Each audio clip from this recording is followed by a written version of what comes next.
अब प्रश्न आता है कि आजकल गुरु ज़्यादा से ज़्यादा शिष्य बनाकर अपनी योग्यता का प्रमाण दिखाते हैं। अर्थात हर कोई 4 कथा सीख लेता है और कहता है कि मैं भी नाम दे देता हूँ और भोली आत्माओं को काल के जाल में डाल देता है।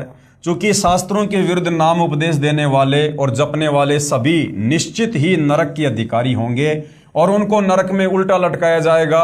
ये कथन शास्त्र, गीता, वेद व सर्व ग्रंथ ही बताते हैं। यानी भाई और बहनों, सीधी सी बात है, सतगुरु रामपाल जी के अलावा वर्तमान में जितने भी धर्म है, जितने भी धर्म गुरु हैं और उन धर्मों में जितने भी आचार्य शंकराचार्य हैं, जैसे हिंदू धर्म के अंदर ये धीरेन्द्र शास्त्री है, अनिरुद्धाचार्य है, या जितने भी हमारे चारों शंकराचार्य जी हैं, कोई भी साधु संत महात्मा है, आचार्य शंकराचार्य मंडलेश्वर है, ये सब के सब जीव आत्माओं को काल साधना में लगाकर उलझा कर बैठे हैं। ये स्वयं भी अपना बेड़ा गर्क कर रहे हैं, नरक जाने की तैयारी कर रहे हैं और अपने पीछे भोली भाली आत्माओं को लगाकर उनकी भी नरक की टिकट पक्की करवा रहे हैं।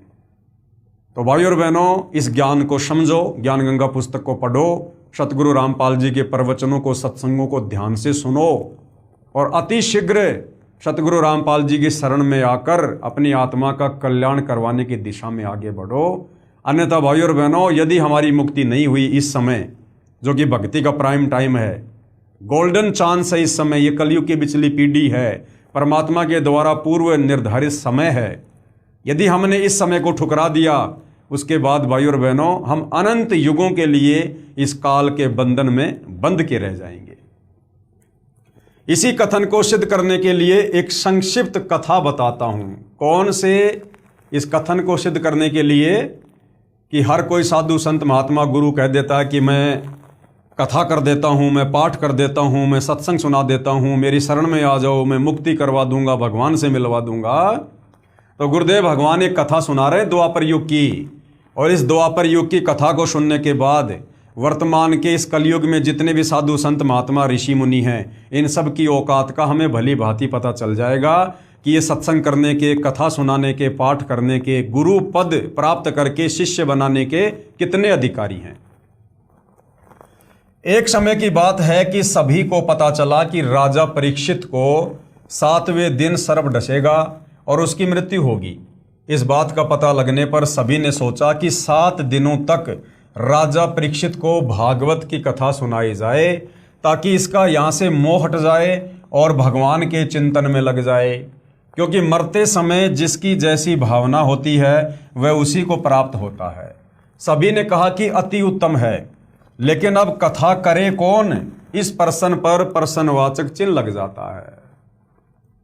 अब सवाल ये खड़ा हो गया कि भैया कथा कौन करे? भागवत की कथा। अब देखना भाई और बहनों, वर्तमान में भागवत को कांख में लेके गांव गांव, नगर नगर में लोग कथा कर रहे हैं। ये द्वापर युग की बात है। उसके बाद ये प्रश्न खड़ा हो गया कि भाई भागवत की कथा कौन करे? अधिकारी कौन है भागवत की कथा करने का? भागवत की कथा सुनाई जाए ताकि इसका यहां से मोह हट जाए और प्रभु के चिंतन में लग जाए। क्योंकि मरते समय जिसकी जैसी भावना होती है वह उसी को प्राप्त होता है। सभी ने कहा कि अति उत्तम है, लेकिन अब कथा करे कौन? इस पर प्रश्नवाचक चिन्ह लग गया। इस समय वहां उपस्थित सभी महर्षियों ने, यहां तक कि श्रीमद् भागवत सुधा सागर के रचयिता महर्षि वेदव्यास जी ने भी अपने आप को कथा सुनाने के योग्य नहीं समझा। जिस महापुरुष ने श्रीमद् भागवत सुधा सागर को लिखा, जिसका पाठ वर्तमान कलयुग में गांव गांव, नगर नगर में हर कोई अपने आप को अधिकारी कहकर करता फिरता है 4 पैसों के चक्कर में, वो श्रीमद् भागवत सुधा सागर जिसके लेखक, जिसके रचयिता महर्षि वेदव्यास जी, जिसको वेदव्यास भगवान की संज्ञा भी दी जाती है, द्वापर युग में उस महर्षि वेदव्यास जी ने भी हाथ खड़े कर दिए, जिन्होंने उस भागवत को लिखा था कि भैया मैं भी कथा करने का अधिकारी नहीं हूं, मेरे से केवल परमात्मा ने इस ग्रंथ को लिखवाया है, लेकिन इस ग्रंथ का पाठ करने का, कथा करने का अधिकारी मैं भी नहीं हूं। उन्होंने भी हाथ खड़े कर दिए और आज गांव-गांव, नगर-नगर में लोग श्रीमद् भागवत सुधा सागर की कथा कर रहे हैं। तो सोचिए भाई और बहनों, वर्तमान के पंडित जी, महर्षि जी, गुरुजन कितने अधिकारी हैं। श्रीमद् भागवत सुधा सागर के रचयिता महर्षि वेदव्यास जी ने भी अपने आप को कथा सुनाने के योग्य नहीं समझा, क्योंकि उनको पता था कि हमारे अंदर यह समर्थता नहीं है। इसलिए क्यों एक जीव के जीवन को नष्ट करके पाप के भागीदार बने। चूंकि 7वें दिन परिणाम आना था, इसलिए 7 दिन तक कथा सुनाने की किसी की हिम्मत नहीं पड़ी। चूंकि सभी को अपनी औकात का पता होता है, स्वर्ग से सुखदेव जी को भागवत की कथा करने के लिए बुलाया गया। द्वापर युग में जो साधु संत महात्मा थे, वो वर्तमान वाले साधु संत महात्माओं से कितने लाखों गुना ज्यादा पाक और पवित्र थे, सच्चे थे, शुद्ध थे, ज्ञानी थे। उन्होंने भी हाथ खड़े कर दिए उस समय कि हम भी अधिकारी नहीं हैं। स्वर्ग से सुखदेव ऋषि जी को राजा परीक्षित के पुण्य कर्मों के आधार से नीचे पृथ्वी पर बुलवाया गया और सुखदेव ऋषि ने स्वर्ग से आकर 7 दिन तक राजा परीक्षित को भागवत की कथा सुनाई और 7वें दिन राजा परीक्षित की तक्षक नाग के डसने से मृत्यु हुई और सुखदेव ऋषि राजा परीक्षित की आत्मा को सूक्ष्म रूप में अपने विमान में बैठाकर स्वर्ग लेकर जाते हैं। तो सोचिए भाई और बहनों, वर्तमान में ये जितने भी धर्मगुरु हैं, देवकीनंदन ठाकुर जी, धीरेन्द्र शास्त्री जी, अनिरुद्धाचार्य जी और भी जितने बड़े बड़े कथावाचक हैं जिनका बड़ा बोलबाला है, ये भाई और बहनों सिर्फ और सिर्फ आप आत्माओं की नरक की टिकट तैयार कर रहे हैं, नरक की टिकट। क्योंकि ये लोग कथा करने के अधिकारी नहीं हैं, ये लोग गुरु पद पर विराजमान होने के अधिकारी नहीं हैं। स्वर्ग से सुखदेव जी को भागवत की कथा करने के लिए बुलाया गया और तब राजा परीक्षित का मोह यहां से हटा और स्वर्ग की प्राप्ति हुई। स्वर्ग में सुख भोगने के पश्चात वापस नरक में और फिर लक 84 में चक्कर काटेगा। अब वो राजा परीक्षित जिसको कथा सुनाने के लिए स्वर्ग से सुखदेव ऋषि जी आए थे और जो स्वर्ग में चले गए थे, लेकिन भाई और बहनों, सुखदेव ऋषि तत्वदर्शी संत नहीं था, पूर्ण गुरु नहीं था। पूर्ण गुरु के अभाव में वो राजा परीक्षित कुछ समय अपने पुण्यों के आधार से स्वर्ग में रहेगा और स्वर्ग के बाद फिर वो नरक में भी जाएगा, फिर वो लक 84 योनियों में गधा, कुत्ता, शुअर भी बनेगा। क्यों? क्योंकि सुखदेव भी तत्वदर्शी संत नहीं था, पूर्ण गुरु नहीं था। तो भाई और बहनों, आज आप और हमारा कितना बड़ा सौभाग्य कि आज हमें सतगुरु रामपाल जी के रूप में पूर्ण गुरु प्राप्त हैं, तत्वदर्शी गुरु प्राप्त है, जगत गुरु प्राप्त है। आज यदि हमने जरा सी समझदारी दिखाई, इनके ज्ञान को अच्छे से समझा, निष्पक्ष होकर धैर्य के साथ रुचि लेकर, और यदि इनकी शरण में आकर हमने इनके द्वारा दी गई सतभक्ति मर्यादा में रहकर कर ली, आप और हमारा इसी जन्म में सदा सदा के लिए नरक स्वर्ग तो छोड़ो, लक 84 योनियां तो छोड़ो, इस काल के 21 ब्रह्मांड से हमारी मुक्ति हो जाएगी और सदा सदा के लिए हम शतलोक के अधिकारी बन जाएंगे। स्वर्ग में सुख भोगने के बाद वापस नरक में और फिर लक 84 में चक्कर काटेगा। कौन? राजा परीक्षित। और खुद सुखदेव ऋषि भी जब उसका स्वर्ग का समय पूरा हो जाएगा, उसके बाद वो सुखदेव ऋषि भी लक 84 योनि में जाएगा, वो भी गधा, कुत्ता, सुअर बनेगा। यहां तक कि ब्रह्मा विष्णु महेश भी उस पद पर जब तक रहते हैं तब तक अपनी भक्ति कमाई को खर्च करते हैं, जब तक उनके पुण्य हैं, उनके पास भक्ति है। जो कभी उन्होंने मनुष्य जन्म में इस पृथ्वी लोक पर किसी साधु संत महात्मा की शरण में आकर, जगत गुरु तत्वदर्शी संत की शरण में आकर की थी, लेकिन किसी कारण से वो पार नहीं हो पाए, मोक्ष प्राप्त नहीं कर पाए, तो उस भक्ति धन के कारण फिर वो ब्रह्मा विष्णु महेश की पदवी को प्राप्त हुए। और भाई और बहनों, जब उनकी भक्ति कमाई नष्ट होगी, उनके पुण्य नष्ट होंगे, वो ब्रह्मा विष्णु महेश के पद उनके पिता काल ब्रह्म के द्वारा उनसे छीन लिए जाएंगे और उन ब्रह्मा विष्णु महेश को, जो वर्तमान में ब्रह्मा विष्णु महेश के पद पर हैं, उनको लक 84 योनि में भेज दिया जाएगा। इस प्रकार से ये काल हम सब की यहाँ पर दुर्गति करता है, जन्म और मरण के इस भयंकर चक्कर में फंसाकर। और ये चक्कर केवल वर्तमान में समाप्त हो सकता है, दूसरा कोई तरीका, कोई ऑप्शन नहीं है। तो गुरुदेव कहते हैं स्वर्ग में सुख भोगने के पश्चात वापस नरक में और फिर लक 84 योनि में चक्कर काटेगा। ये यहाँ का हार्ड एंड फास्ट रूल है, इस काल बलि का अटल नियम है, ये अटल विधान है यहाँ का, जन्म और मरण, लक 84 योनियां, अर्थात अटल नियम है। यह उपलब्धि भी 3 लोक के पूर्ण गुरु बिना प्राप्त नहीं हो सकती। ये उपलब्धि भी, कौन सी उपलब्धि? स्वर्ग तक की उपलब्धि, महास्वर्ग तक की उपलब्धि, यानी थोड़ा बहुत समय इस काल के लोक में स्वर्ग में जाकर, महास्वर्ग में जाकर थोड़ा बहुत यहाँ का जो झूठा सुख है, वो सुख भी वही आत्माएं भोग सकती हैं जो 3 लोक के अधिकारी गुरु से नाम लेकर ब्रह्म साधना करेंगी। तो आज भाई और बहनों, इस पूरी पृथ्वी पर सतगुरु रामपाल जी के अलावा ना तो कोई 3 लोक का अधिकारी गुरु है और ना कोई सतलोक की भक्ति का अधिकारी है। तो यदि किसी ने इस ब्रह्म साधना का भी फायदा उठाना है कुछ समय के लिए ब्रह्मलोक में जाकर, तो भी सतगुरु रामपाल जी से ही ओम नाम का जाप लेना पड़ेगा, दूसरा कोई तरीका नहीं है।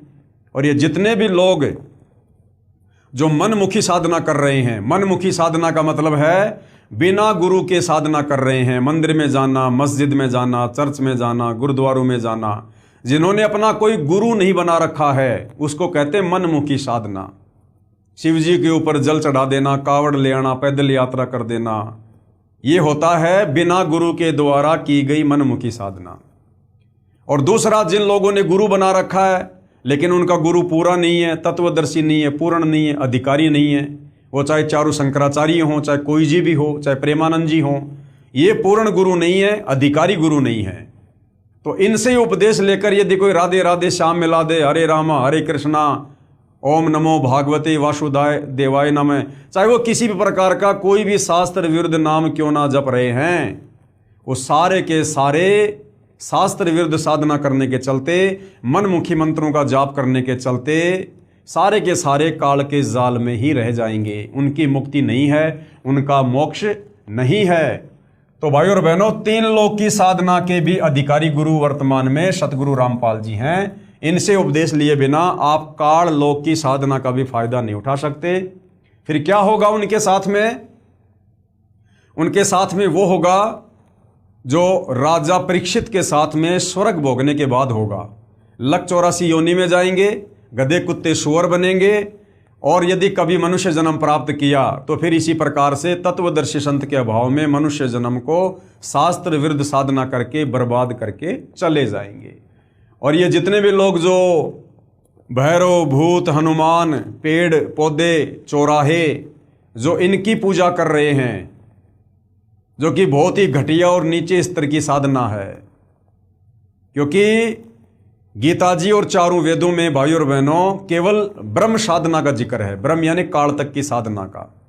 ब्रह्मा विष्णु महेश की साधना को भी गीता जी में रिजेक्ट किया गया है कि ब्रह्मा विष्णु महेश की साधना करने वालों को भी जो है लंबे समय तक स्वर्ग नहीं मिलता, उनकी भी पूर्ण मुक्ति नहीं है, पूर्ण मोक्ष नहीं है, इस काल लोक तक की भी मुक्ति नहीं है।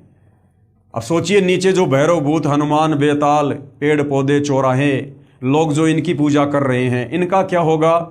इनके विषय में गीता जी में ये काल ब्रह्म कहता है कि इनको तो मैं सीधा नीच योनियों में जन्म दूंगा, नीच योनियों में सीधा मैं इनको नरक में ठोकूंगा, नरक में। तो भाई और बहनों, ये मनुष्य जन्म बहुत अनमोल है, हम इसको व्यर्थ में बर्बाद ना करें।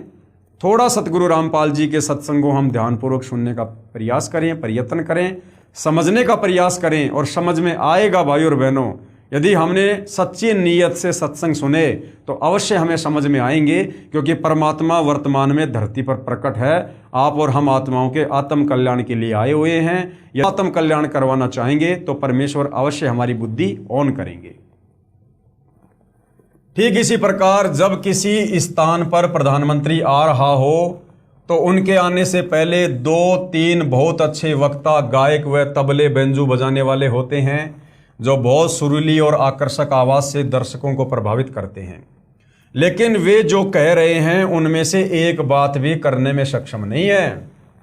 जैसे कहीं प्रधानमंत्री जी का प्रोग्राम है और प्रधानमंत्री जी को शाम के 5 बजे आकर जनता को संबोधित करना है, तो प्रधानमंत्री जी के आने से पहले बहुत सारे लोग उस भीड़ को बनाए रखने के लिए तरह तरह की बातें करेंगे, तरह तरह के वादे करेंगे, लेकिन भाइयों और बहनों, उनमें से कोई भी व्यक्ति वो कार्य करने में सक्षम नहीं होता है जो कार्य प्रधानमंत्री की जुबान से हो जाएगा।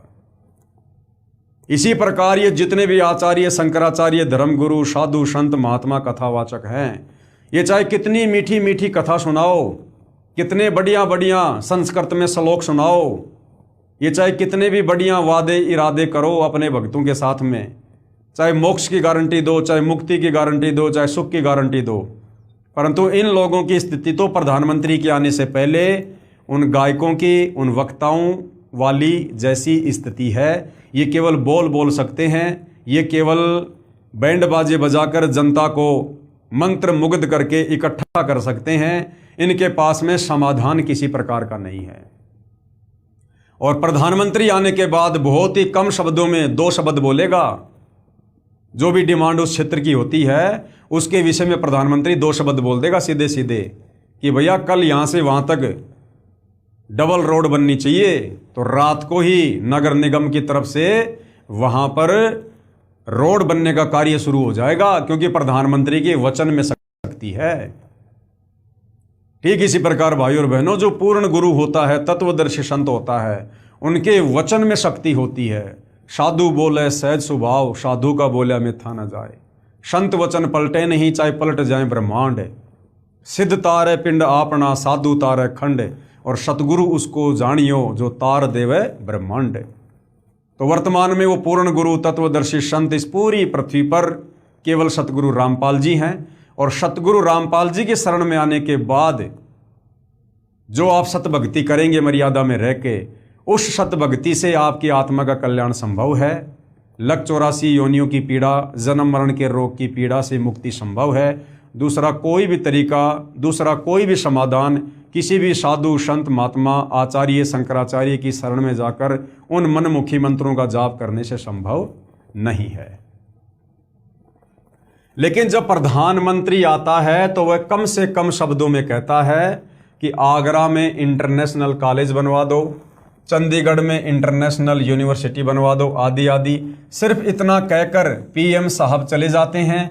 उनके कहने से अगले दिन ही वह कार्य प्रारंभ हो जाता है। क्यों? क्योंकि प्रधानमंत्री के वचन में शक्ति होती है। इसी प्रकार पूर्ण गुरु के, पूर्ण संत के, जगत गुरु के वचन में शक्ति होती है।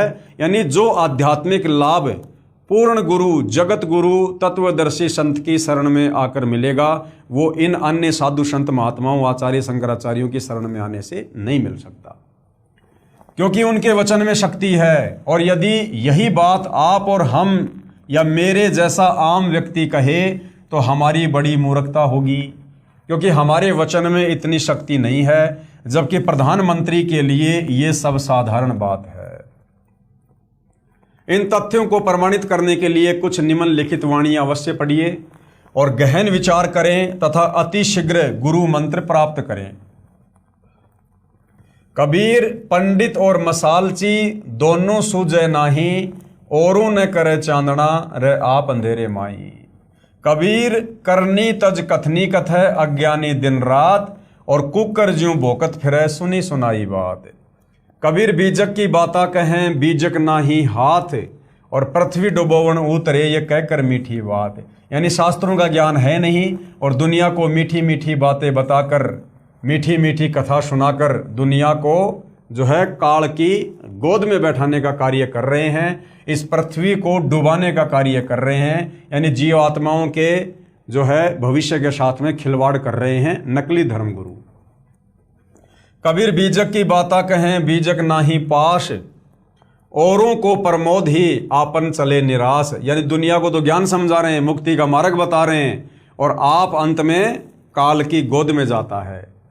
कबीर कथनी के सूरे घने, कथे अटंबर ज्ञान, बाहर जवाब आवे नहीं, लीद करे मैदान।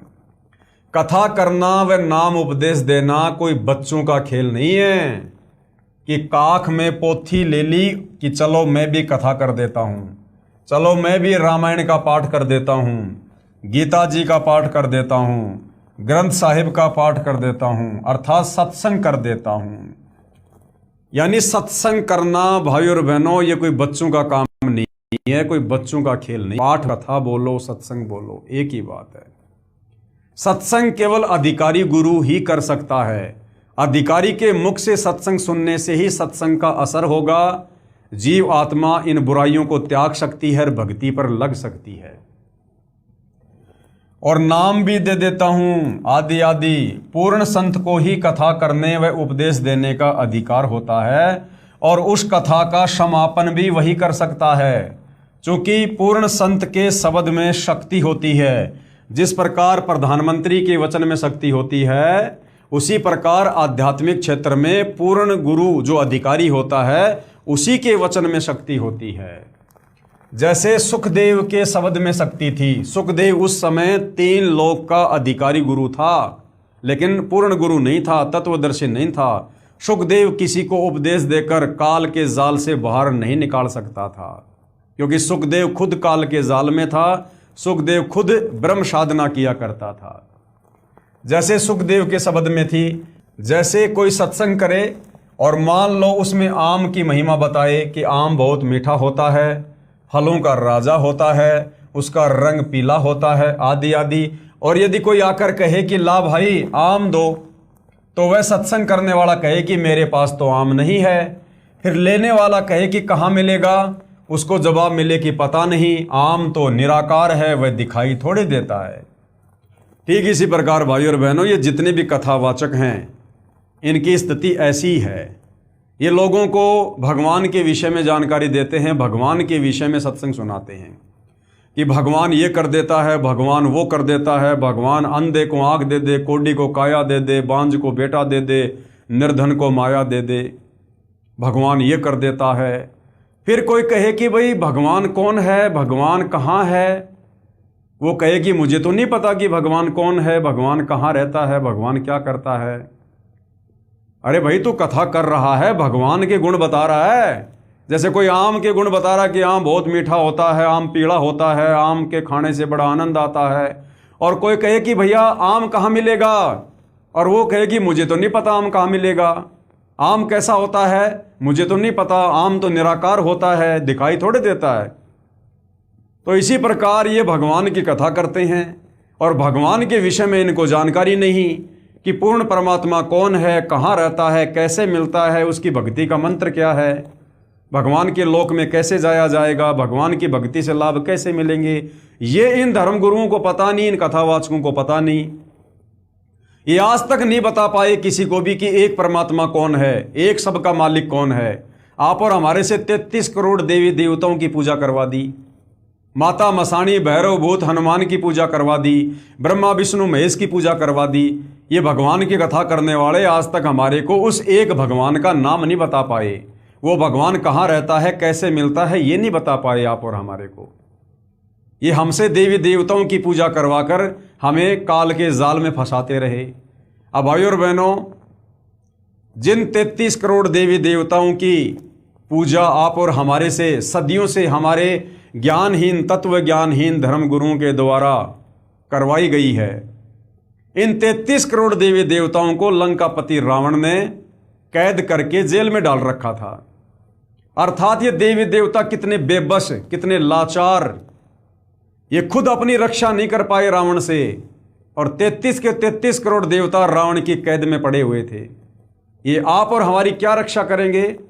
इन बेबस और लाचार देवी देवताओं की भक्ति से आप और हमारा आत्म कल्याण कैसे होगा? आप और हमारा छुटकारा कैसे होगा काल से, जब ये खुद अपना छुटकारा रावण की कैद से नहीं करवा पाए। और फिर भी कहते हैं कि देवताओं की पूजा करो, फलाना देवता ये कर देता है, वो कर देता है। तो भाई और बहनों, इन लाचार और बेबस देवी देवताओं की भक्ति पूजा करने से तो अच्छा उस रावण की पूजा कर लो, उस रावण की भक्ति कर लो। उन देवताओं से समर्थ शक्तिशाली तो वो रावण है जिसने देवताओं को भी जेल में डाल रखा था। तो भाई और बहनों, इन दैवीय शक्तियों के विषय में आज से पहले जो पर्दा पड़ा हुआ था, कोई भी धर्मगुरु हमें बता नहीं पाया था। अब सतगुरु रामपाल जी ने आकर इस रहस्य से पर्दा उठाया है। और यदि कोई कहे आकर कि ला भाई आम दो, तो वह सत्संग करने वाला कहे कि मेरे पास तो आम नहीं है। फिर लेने वाला कहे कि कहाँ मिलेगा, उसको जवाब मिले कि पता नहीं, आम तो निराकार है, वह दिखाई थोड़े देता है। इसी प्रकार ये कथावाचक आचार्य शंकराचार्य जब इनसे कोई भगवान के विषय में जानकारी प्राप्त करना चाहता है कि महाराज वो एक परमात्मा कौन है जिसने सारी सृष्टि को रचा, सबको पैदा किया, तो ये कह देते हैं कि वो तो निराकार है, वो दिखाई थोड़ी देता है। अरे जब निराकार है, दिखाई देता, तेरे को जिसके विषय में पता नहीं है, फिर क्यों थूक बिलो रहा है भाई, फिर क्यों लोगों का समय बर्बाद कर रहा है। अब आम की महिमा बताने वाला आम की तारीफ कर रहा है, और कोई कहे उस तारीफ को सुनकर, आम के गुणों को सुनकर, अगर किसी के मन में आम खाने की इच्छा व्यक्त हो और वो कहे कि गुरुजी आम कहाँ मिलेगा, और वो कहे आम तो निराकार है, दिखाई थोड़े देता है, अरे तो नादान, फिर आम की महिमा करने का क्या फायदा, आम के गुण बताने का क्या फायदा, जब तेरे को यही नहीं पता कि आम कहाँ है, कैसा है और कैसे मिलेगा। फिर लेने वाला कहेगा कि अरे नादान, जब तेरे पास आम है ही नहीं और न ही तेरे को ये पता कि आम कहाँ से मिलेगा, साथ में कह रहा है कि वह निराकार है, तो व्यर्थ में शोर मचाता क्यों फिर रहा है। कहने का अभिप्राय यह है कि तत्व ज्ञान रहित व बिना अधिकारी कथा करने वाले और उसके मुख से सुनने वाले सभी नरक के अधिकारी होते हैं। यदि कोई व्यक्ति अपने आप ही गुरु बनकर शिष्य बना लेता है तो समझो अपने सिर पर भार चढ़ा लेता है, क्योंकि परमेश्वर का नियम है कि जब तक शिष्य पार नहीं होगा तब तक गुरु को बार बार जन्म लेते रहना पड़ता है। पूर्ण गुरु अधूरे शिष्यों से छुटकारा पाने के लिए ऐसी लीला किया करते हैं जिससे अज्ञानी शिष्यों को पूर्ण गुरु के प्रति नफरत हो जाती है। जैसे कबीर साहिब जब काशी में प्रकट हुए थे, उस समय कबीर साहिब के 64 लाख शिष्य बन गए थे। उनकी परीक्षा लेने के लिए कबीर साहिब ने काशी शहर की एक मशहूर वेश्या को सत्संग ज्ञान समझाने के लिए उसके घर पर जाना शुरू कर दिया, जिसको देख व सुनकर चेलों के दिल में गुरु के प्रति घृणा पैदा हो गई और सभी का अपने गुरु के प्रति विश्वास टूट गया। केवल 2 को छोड़कर, यानी 2 भगत उस समय ऐसे थे, हालांकि गलती तो उन्होंने भी कर दी थी, अर्जुन सर्जुन ने अपने गुरुदेव को सलाह देकर, लेकिन उनके मन में वो दोष नहीं आया जो दोष बाकी भक्तों के मन में आ गया था। केवल 2 को छोड़कर सभी शिष्य गुरु विहीन हो गए। सतगुरु गरीबदास जी महाराज की वाणी में प्रमाण है, गरीब चंडाली के चौक में सतगुरु बैठे जाए, 64 लाख गारत गए, 2 रहे सतगुरु पाए। भड़वा भड़वा सब कहे जानत नाही खोज, दास गरीब कबीर करम यो बाटे सिर का बोझ। भाई और बहनों, ये एक लंबी चौड़ी कथा है, परमेश्वर की अमर कथा है, सत्यनारायण कथा है कि 650 साल पहले जब कबीर परमात्मा सतलोक से चलकर सन 1398 में बनारस के काशी में लहरतारा तालाब पर कमल के विकसित फूल पर शिशु रूप में प्रकट हुए, 120 वर्ष तक परमेश्वर जी ने लीला की और बहुत सारी घटनाओं को जन्म दिया। उन घटनाओं में, उन कथाओं में एक कथा ये है जिसमें परमेश्वर कबीर साहिब अपने 64 लाख भक्तों की परीक्षा लेते हैं। ये कथा जब आप सतगुरु रामपाल जी के सत्संग सुनेंगे, उनके कर कमल से लिखित पुस्तकें पढ़ेंगे तो आपको विस्तार से समझने को मिलेगी। हम आपसे यही प्रार्थना करना चाहते हैं कि सोच विचार कर सौदा करो। कौन सा सौदा? ये भक्ति वाला, नाम दीक्षा लेने वाला। हर किसी गुरु के चंगुल में मत फंसो, हर किसी के पास जाकर मनमुखी नाम जाप मत करो, आप काल के जाल से मुक्त नहीं हो पाओगे। ये भक्ति वाला सौदा बहुत सोच समझ के करो। पहले सत्संग सुनो, ज्ञान को समझो, ज्ञान को समझकर शास्त्रों से उस प्रमाण को देखकर कि सतगुरु रामपाल जी जो बातें बता रहे हैं अध्यात्म के विषय में, कौन से वो मंत्र हैं, कौन सा वो भगवान है, कैसे मुक्ति होगी, इसका प्रमाण हमारे धर्म ग्रंथ में कहाँ है, ये सारी जानकारी प्राप्त करके उसके बाद में सतगुरु रामपाल जी से दीक्षा लेकर फिर निसंशय होकर भक्ति करो। उसके बाद यदि आजीवन मर्यादा में रहकर चलते रहे तो फिर मोक्ष में कोई संशय नहीं है। हम आपसे यही प्रार्थना करना चाहते हैं कि सोच विचार कर सौदा करो।